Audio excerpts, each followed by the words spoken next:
Les fées.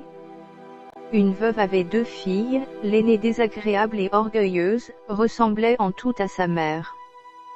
La plus jeune tait tout le portrait de son père pour la douceur et l'honnêteté, c'était la plus belle fille qu'on pût voir.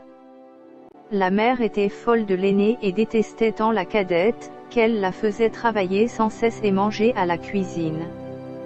Un jour qu'elle était à la fontaine pour puiser de l'eau, elle rencontra une pauvre femme qui lui demanda à boire.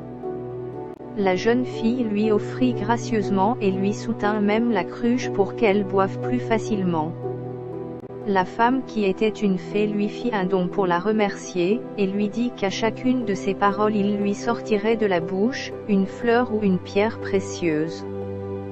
De retour chez sa mère, elle fut grondée pour être rentrée si tard et voulut se justifier, il lui sortit de la bouche 2 roses, 2 perles et 2 gros diamants.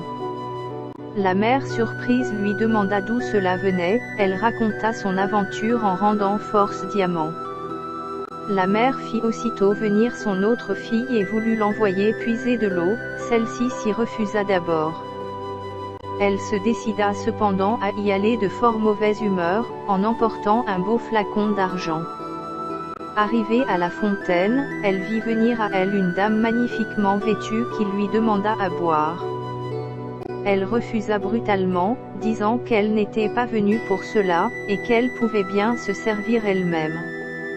« Vous n'êtes guère honnête, dit la fée, et puisque vous êtes si peu obligeante, à chaque parole, vous rendrez un serpent ou un crapaud. » Aussitôt que sa mère l'aperçut, elle lui cria, « Eh bien, ma fille !»« Eh bien, ma mère ?» dit celle-ci en rendant 2 vipères et 2 crapauds. « Au ciel !» s'écria la mère, « c'est sa sœur qui en est cause », et elle courut pour la battre. La pauvre enfant s'enfuit dans la forêt prochaine, et le fils du roi qui chassait la rencontra. Lui ayant demandé ce qu'elle faisait là, elle lui raconta son aventure, en rendant des perles et des diamants. Le fils du roi étant devenu amoureux, l'emmena à la cour du roi son père où il l'épousa. Quant à sa sœur, elle se fit tant haïr, que sa propre mère la chassa de chez elle.